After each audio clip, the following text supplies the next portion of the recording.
Provai e vede. História de hoje: coração aquecido. Eu sou o pastor Yuri Gramacho, da Igreja Adventista do Sétimo Dia. E um dos momentos mais marcantes do meu ministério aconteceu quando eu passava nessa ponte, sobre o rio Tol, na periferia da capital da Mongólia, em Nisir, cidade de Ulaanbaatar. Esse era o caminho que eu percorria diariamente para ir trabalhar no campo missionário em Nisir. Eu estava dentro de um ônibus e observava com atenção que ao longe, no meio daquele cenário, às margens do rio, havia uma casa isolada no alto de um monte. Eu tinha certeza de que dentro daquela casa havia uma família que possivelmente nunca ouvira falar de Jesus. Ao passar por aquele trecho, quando a temperatura estava a menos 30 graus Celsius, eu pude pensar novamente naquela família que vivia no alto do monte. Me lembrei do texto bíblico de Isaías, capítulo 52, verso 7, que diz: "Quão formosos são sobre os montes os pés daquele que anuncia as boas novas."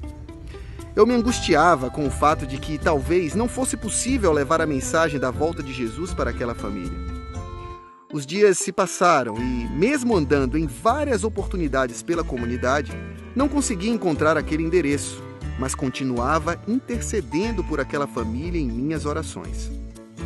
Só para vocês conhecerem um pouquinho a realidade da vida aqui na Mongólia, eu estou dentro de uma ger. Essa aqui é a tradicional tenda mongol, como vocês podem ver. E nós estamos aqui em um estudo bíblico. Nós abrimos alguns pequenos grupos aqui na região onde eu trabalho, e esse é um dos nossos pequenos grupos, ok?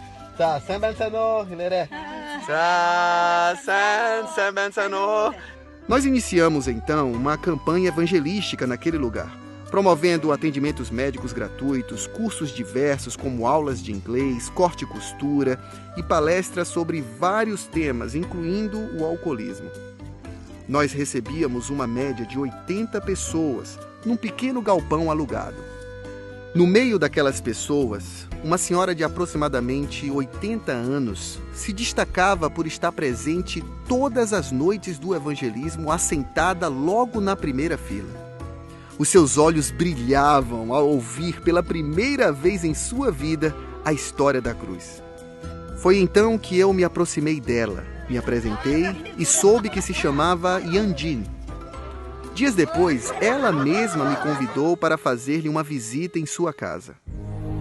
Após 30 minutos de uma longa caminhada sobre as ruas cobertas de gelo, eu pude ver que ela vivia naquela casa que há tanto tempo eu buscava encontrar. Eu e minha família passamos a frequentar a casa da Yandin, fizemos dali um ponto de pregação, criamos um pequeno grupo e depois de pouco tempo, a Yandin foi batizada na maior cerimônia batismal da história da Igreja Adventista da Mongólia, quando 198 pessoas entregaram suas vidas a Jesus nas águas geladas do rio Tol, aquele mesmo rio, cenário do início desta história.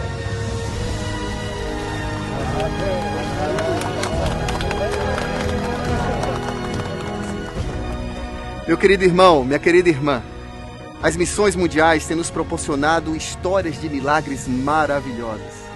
E é por isso que nós contamos com a sua fidelidade nos dízimos e nas ofertas, para que possamos continuar com essa obra missionária tão importante nos confins da terra. E agora eu quero convidar toda a igreja a participar desse momento especial de adoração através dos dízimos e ofertas. Borhan taneger bolegever, boltogar, amtsatsga, utsetsge. Provai e vede.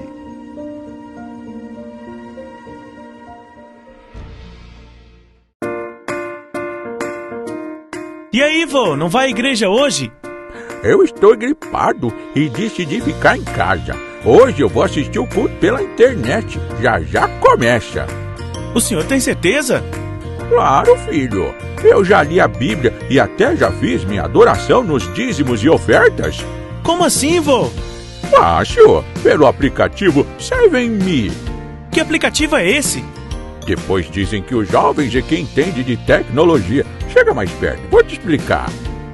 Pelo ServeMe, você consegue ofertar, dizimar, atualizar os dados cadastrais, solicitar transferências entre igrejas, acompanhar a situação financeira da nossa igreja local e conferir recibos e extratos. Olha que fácil!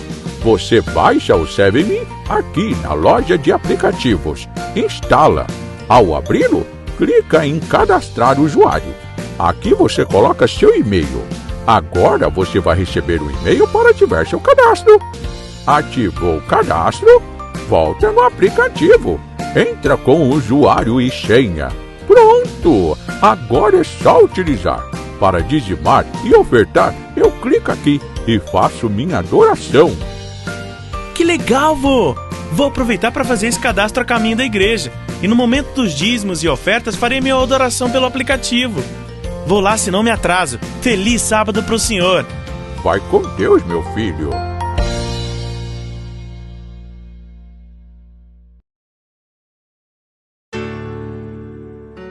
Deixai vir a mim os pequeninos. Vinde a Jesus, vinde a Jesus. Deixai vir a mim os pequeninos. Os pequenos é o reino dos céus. Vinde a Jesus, Vinde a Jesus, vinde a Jesus. vinde a Jesus. Brancos e morenos, grandes e pequenos. Vinde a Jesus, Vinde a Jesus, dos pequenos é o reino dos céus. Deixai vir a mim os pequeninos. vinde a Jesus, vinde a Jesus. Deixai vir a mim os pequeninos. Os pequenos é o reino dos céus. Olá, meninos e meninas, tudo bem com vocês? Estou contente em encontrá-los aqui. Que bom que vieram para este momento de adoração. Estamos no caminho para o céu e juntos faremos uma linda e emocionante viagem. Você vem comigo? Alguma vez você já ficou muito tempo sem comer? Já sentiu uma fome do tamanho de um leão? Sim! Essa história nos conta sobre um milagre muito especial realizado por Jesus. Quando ele esteve aqui na terra, as pessoas gostavam de estar bem pertinho dele. Certa vez, Jesus estava pregando do amor de Deus para muitas pessoas. Essas pessoas estavam ali o dia inteiro e todas estavam sem comer. Ninguém havia comido nada e estavam com fome. Os discípulos então chamaram Jesus e disseram: Mestre, mande que essas pessoas voltem para suas casas. Elas estão sem comer o dia todo. Elas estão com fome. Jesus então disse: Vocês podem alimentá-las. Os discípulos ficaram pensando: como eles poderiam alimentar uma multidão? Saíram então no meio das pessoas perguntando: Você trouxe alguma coisa para comer? E você, trouxe alguma coisa? Você tem alguma coisa aí? Ninguém havia trazido nada. Como os discípulos poderiam alimentar todas aquelas pessoas? Mas um menino, um garotinho, ele havia trazido 5 pães e 2 peixinhos. Mas essa comida daria para alimentar todas aquelas pessoas? Com certeza não. Mas Jesus estava ali e um grande milagre poderia acontecer. Jesus orou ao Pai do céu e pediu que aqueles pães e aqueles peixes fossem multiplicados. Depois da oração de Jesus, muitos peixes e pães surgiram. Todos aqueles 5 pães e 2 peixes viraram muitos outros. As pessoas foram alimentadas e ainda sobrou para que elas levassem para casa e dessem àqueles que não tinham. Este menino fez uma diferença muito grande neste milagre. É claro que Jesus poderia ter multiplicado os pães e os peixes do nada, mas ele preferiu contar com a bondade e com a generosidade daquele garoto. E você? é uma criança bondosa? Você costuma repartir o seu lanche com os colegas? Compartilhe os seus brinquedos com os amigos? Que Jesus te ajude a ser uma criança bondosa e generosa. Na Bíblia, nós encontramos um texto muito especial, que está em Mateus 14, verso 20. Todos comeram e ficaram satisfeitos, e os discípulos ainda recolheram 12 cestos, cheios dos pedaços que sobraram. Vamos orar? Querido Deus, nos ajude a sermos bondosos e generosos. Nos ajude a compartilharmos aquilo que o Senhor tem nos dado. Em nome de Jesus, amém.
Suas mãos tão preciosas que foram marcadas na cruz.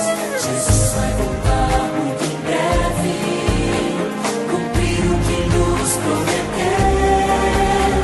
Virá resgatar o seu povo, por quem se entregou e morreu.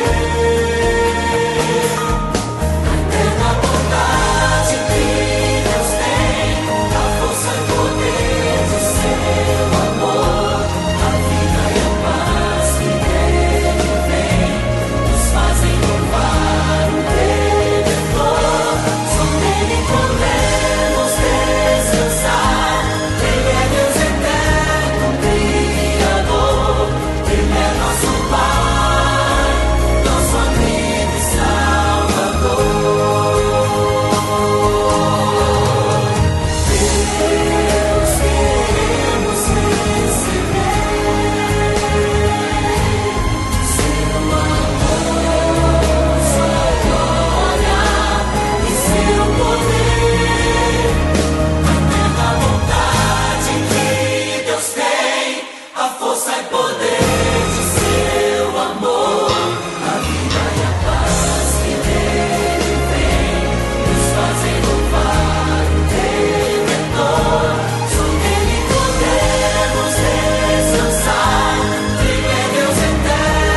Olá! Estou feliz de encontrar com você de novo por aqui. Um abraço carinhoso a cada amigo que nos acompanha. Nós somos o Distrito do Castelo, na cidade de Campinas, e você é muito bem-vindo participando conosco desse culto, nem que seja de maneira virtual. Eu quero orar com você para o estudo de hoje e quero nessa oração também orar por você. Feche seus olhos, vamos orar. Senhor, obrigado porque mais uma vez podemos estudar a Tua Palavra. Nesse dia, eu peço que o Senhor visite essa pessoa que está me escutando, a família dessa pessoa. Eu intercedo, Pai, por cada pessoa que está enfrentando as consequências econômicas, consequências de saúde, as consequências do isolamento, Pai. Ameniza o sofrimento de cada um. Visita cada família. E, por favor, nesse momento, abra nossa mente para ouvir a Tua voz. Fala conosco, em nome de Jesus. Amém. Muito bem. O texto para que a gente possa refletir hoje na Palavra de Deus está no Evangelho de Lucas, no capítulo 6, o verso 46 até o verso 49. Lucas 6, 46 a 49. E na minha Bíblia diz o seguinte: porque vocês me chamam Senhor, Senhor, e não fazem o que eu digo? Eu lhes mostrarei a que se compara aquele que vem a mim, ouve as minhas palavras e as pratica. É como um homem que, ao construir uma casa, cavou fundo e colocou os alicerces na rocha. Quando veio a inundação, a torrente deu contra aquela casa, mas não a conseguiu abalar, porque estava bem construída. Mas aquele que ouve as minhas palavras e não as pratica é como um homem que construiu uma casa sobre o chão, sem alicerces. No momento em que a torrente deu contra aquela casa, ela caiu. E a sua destruição foi completa. Alguns anos atrás, o edifício Palace 2 foi construído na cidade do Rio de Janeiro, na Barra da Tijuca. Era por volta do começo da década de 90 e esse caso se tornou amplamente conhecido por ter sido feito, aquele edifício ter sido feito de maneira irresponsável, com materiais de construção inferiores e, pior de tudo, por conter diversos erros estruturais. O prédio chegou a ter 2 desmoronamentos. 8 pessoas morreram por conta desse desmoronamento. Deixou 150 famílias desabrigadas, até que no dia 28 de fevereiro de 1998, aquele prédio foi implodido. Uma construção mal feita ou feita de maneira irresponsável é incapaz de resistir às intempéries do tempo. Jesus, muitas vezes, usou de parábolas para ilustrar ou ensinar preciosas lições. Uma dessas parábolas conta a história de 2 homens. Um chamado na Bíblia de sábio ou prudente, e outro chamado de nécio ou tolo, ou inconsequente ainda, que decidiram construir ambos uma casa. Um escolheu construir na areia, o outro escolheu construir sobre a rocha. Essa história tem uma lição a nos ensinar. Só existem 2 tipos de construtores: o sábio, ou prudente, e o insensato, ou tolo. A diferença entre eles é o foco. O que coloca o alicerce como prioridade, ou seja, aquele que constrói sobre a rocha, ele foca no futuro. Ele está preocupado com a resiliência. Ou seja, ele se prepara porque sabe que deve permanecer de pé tem que estar pronto para enfrentar qualquer adversidade.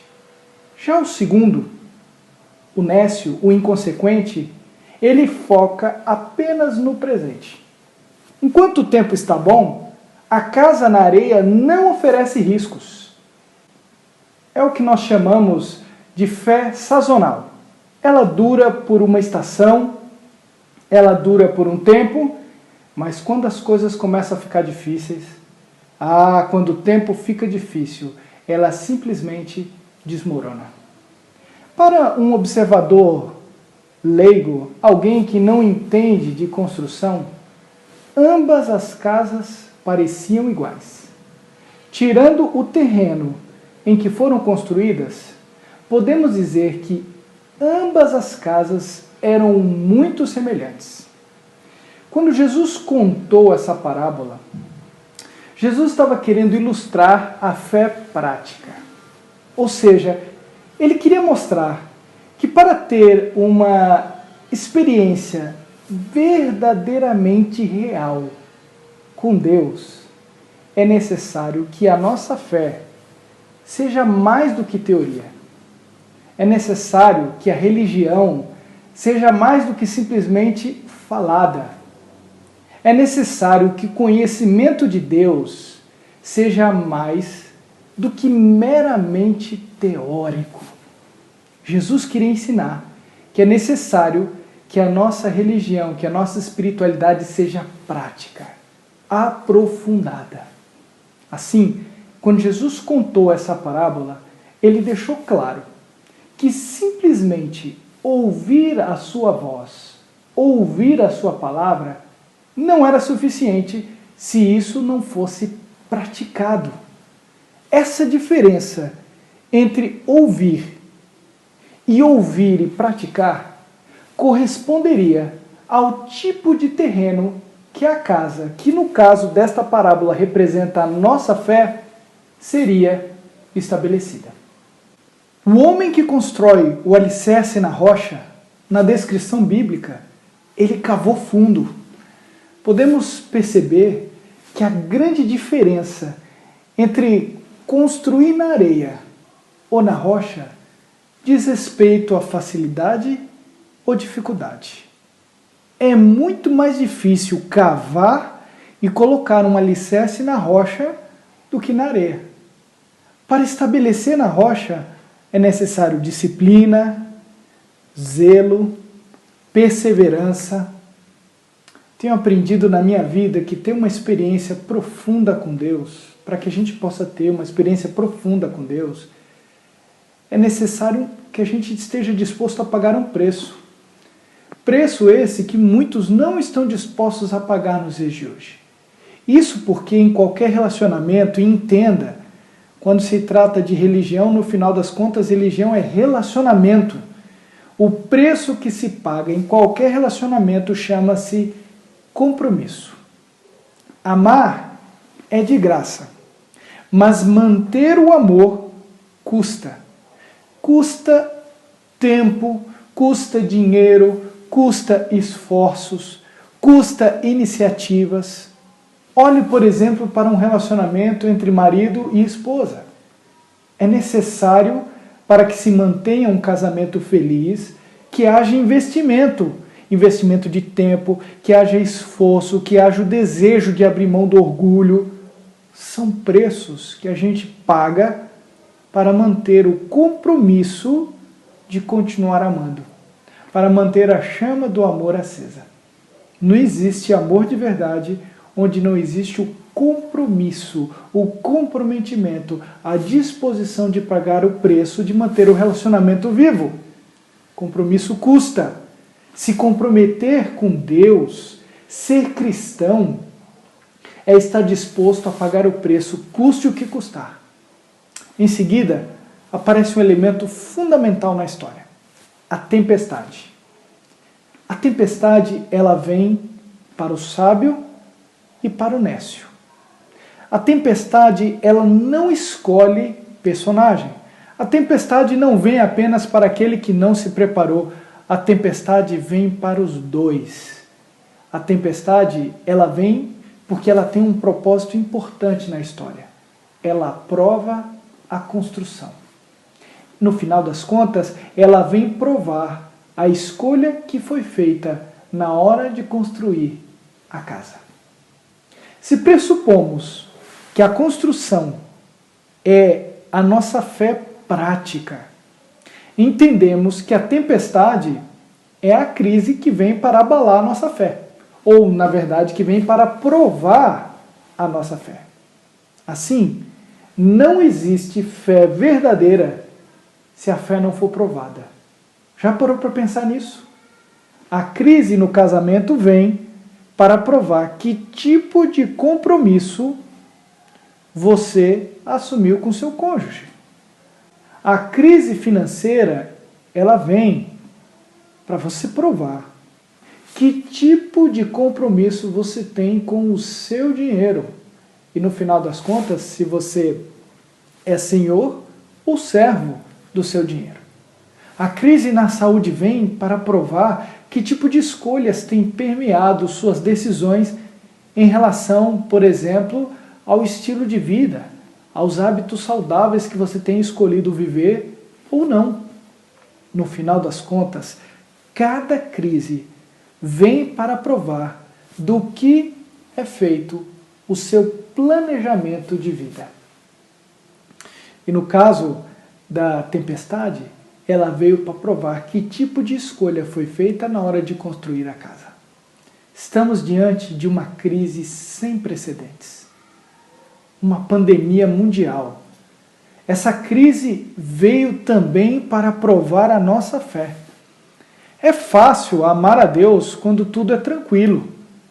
É fácil ser fiel a Deus na bonança, na fartura. É fácil ser fiel a Deus quando tudo está bem. Mas ser fiel a Deus no meio da dificuldade, ser fiel a Deus no meio da dor, ou mesmo na proximidade da morte, é aí que se prova o alicerce da nossa fé. Onde está a base da sua fé? Sobre o que você construiu a sua fé? A sua fé está firmada em Deus? E se ela estiver, duas coisas vão ficar claras. Primeiro, a crise, ela vem para te fazer mais forte, porque você se torna mais forte na medida em que você se torna mais dependente de Deus. Então, se a crise te faz ficar mais dependente de Deus, louvado seja Deus, você está ficando mais forte. E segundo, se a sua fé está firmada em Deus, então a crise não vai mudar o que você é. A crise não muda aquilo que você crê. Se a sua fé está firmada em Deus, a crise não muda aquilo que você decidiu fazer para Deus. A areia muda de lugar. O vento muda o cenário de um deserto. Mas a rocha não muda. Olha só, bastou um mês de crise econômica para mostrar quão frágil é confiar no dinheiro. Bastou alguns meses de uma epidemia sem precedentes na história para mostrar quão frágil é confiar na nossa saúde. Bastou o mundo não saber o que fazer diante da pandemia e da crise política que acompanha todos esses elementos críticos que estamos vivendo para entender que não dá para confiar nos governantes humanos. Mas diante de tudo isso, uma coisa não mudou. Quem Deus é, o que Ele faz e a sua palavra. Isso não muda. Dentro desse contexto, eu lhe pergunto, o que é rocha e o que é areia? Rocha não muda. Deus não muda. O seu amor e sua graça não mudam. Pode cair o mundo, mas Ele permanece o mesmo.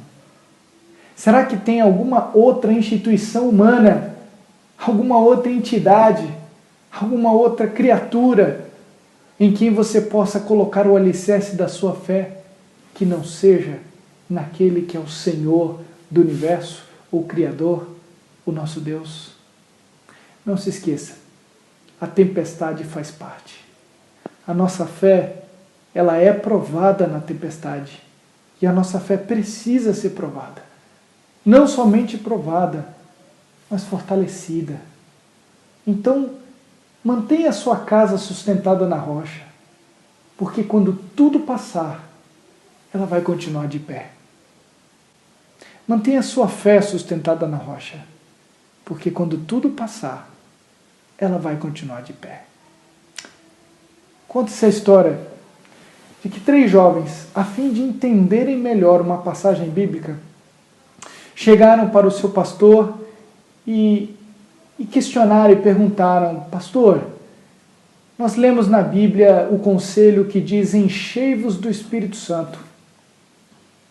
Mas a verdade é que estamos em dúvida. Como é que nós podemos ser cheios do Espírito Santo? O pastor então pensou por alguns instantes e entregou para eles uma peneira, para cada um deles uma peneira, e disse: vão até o rio, encham essa peneira com água. Quando vocês conseguirem encher a peneira com água, vocês entenderão o que é ser cheio do Espírito Santo. Os 3 jovens foram ao rio um tanto quanto desconfiados, duvidosos, incrédulos. Chegando à água, eles discutiram, mas não conseguiam pensar em alguma forma de encher aquelas peneiras. Eles colocavam a peneira no rio e quando levantavam as peneiras, elas simplesmente permitiam, como acontece com qualquer peneira, que a água vazasse. Depois de muita insistência, 2 então desistiram e disseram: nosso pastor está louco, isso é inútil, vamos embora, a gente vai ficar o dia todo aqui feito bobo, a gente está perdendo tempo. E foram embora. Mas um deles decidiu persistir, decidiu perseverar.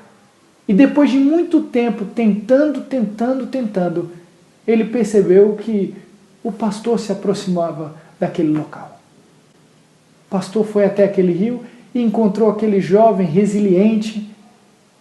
E aquele jovem, ao ver o pastor, disse meio triste: pastor, eu não consigo encher a peneira de água. Eu já quebrei a cabeça, mas é impossível. O pastor então disse para ele: não é impossível. Só que você só vai conseguir manter a água nessa peneira se você mantiver a peneira mergulhada no rio. Assim também é quando se diz ser cheio do Espírito Santo.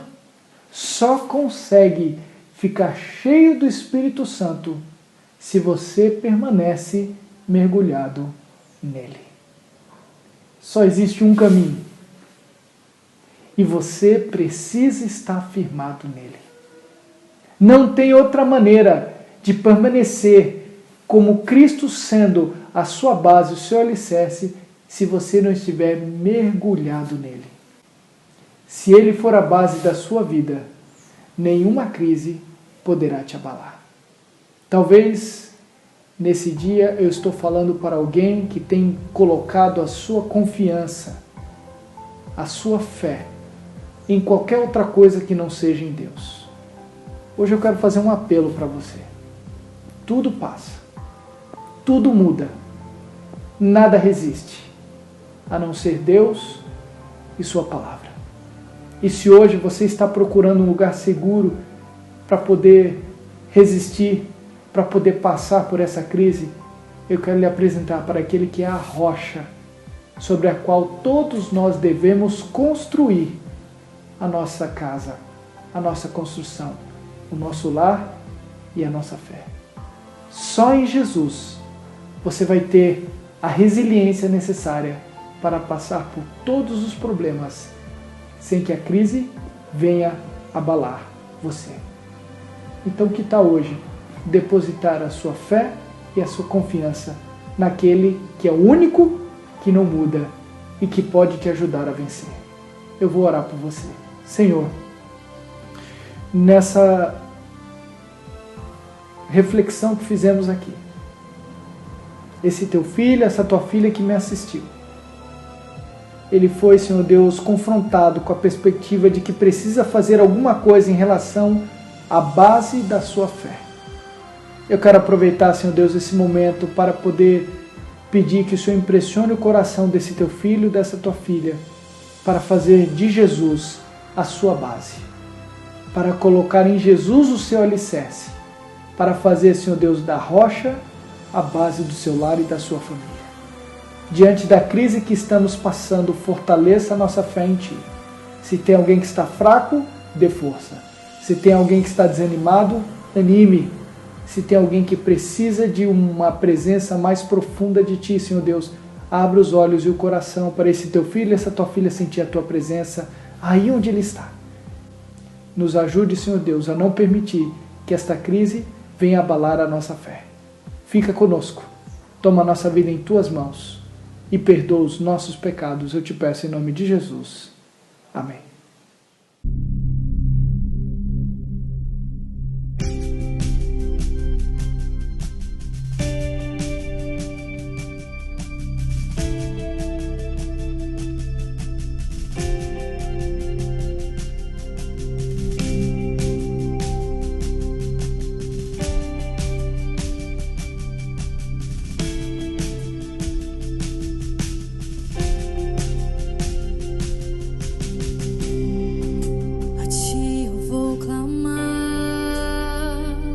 Pois tudo vem de Ti e tudo está em Ti. Oh, oh. Por Ti vou caminhar, Tu és a direção, o sol a meia. Oh, oh. Tudo pode passar, Teu amor jamais me deixará. Sempre há de existir um novo amanhã preparado pra mim.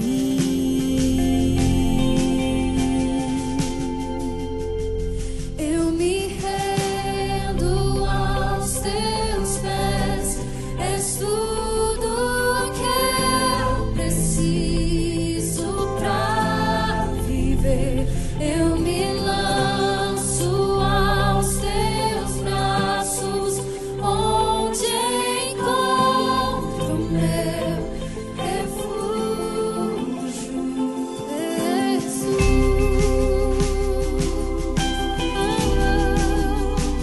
Eis-me aqui, oh, Jesus.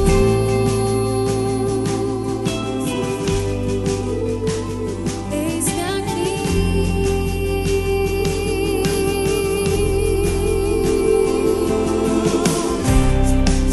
A Ti eu vou clamar, pois tudo vem de Ti e tudo está em Ti. Oh, oh.